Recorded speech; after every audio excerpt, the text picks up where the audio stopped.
Nouvelle génération, populaire, révolutionnaire même. Lorsqu'il accède au Saint-Siège en 2013, François suscite beaucoup d'attentes parmi les plus progressistes de l'Église.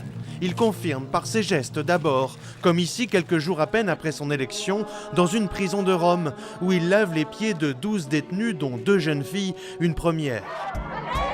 Le ton est donné, François, bon communicant, se présente comme un pape de son temps, proche des gens, simple, normal, et qui entend remettre le pouvoir du Vatican au service des fidèles. Un mois plus tard, il lance la réforme de la curie romaine.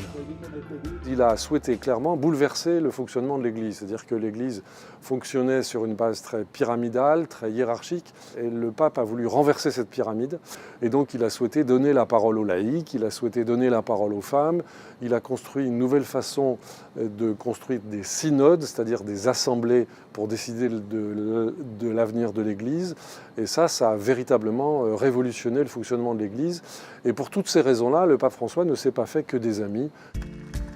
Qu'à cela ne tienne, tout au long de son pontificat, le pape François a multiplié les décisions inédites, nommant par exemple une vingtaine de femmes en responsabilité au Vatican, ou bien encore en ouvrant la porte aux personnes divorcées, remariées et même aux couples de même sexe.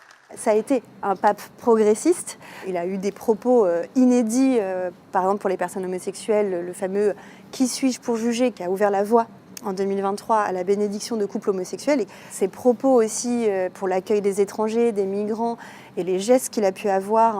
En 2016, il ramenait même des réfugiés dans son avion papal depuis l'île de Lesbos. Donc il peut décider de choses assez fracassantes, mais il a quand même derrière lui un gouvernement, la curie romaine, et des évêques et toute l'Église qui est quand même censée lui rester fidèle. Fidèle à la doctrine et aux traditions conservatrices de l'Église, en tant que chef des catholiques du monde entier, François aura été aussi ce pape-là. Celui qui a reculé quand les épiscopats africains notamment ont rejeté sa main tendue aux couples homosexuels, ou bien encore celui qui, ce jour-là, dans l'avion qui le ramène à Rome, juge les médecins qui pratiquent l'avortement. Un aborto è un omicidio. I medici che si prestano a questo sono sicari.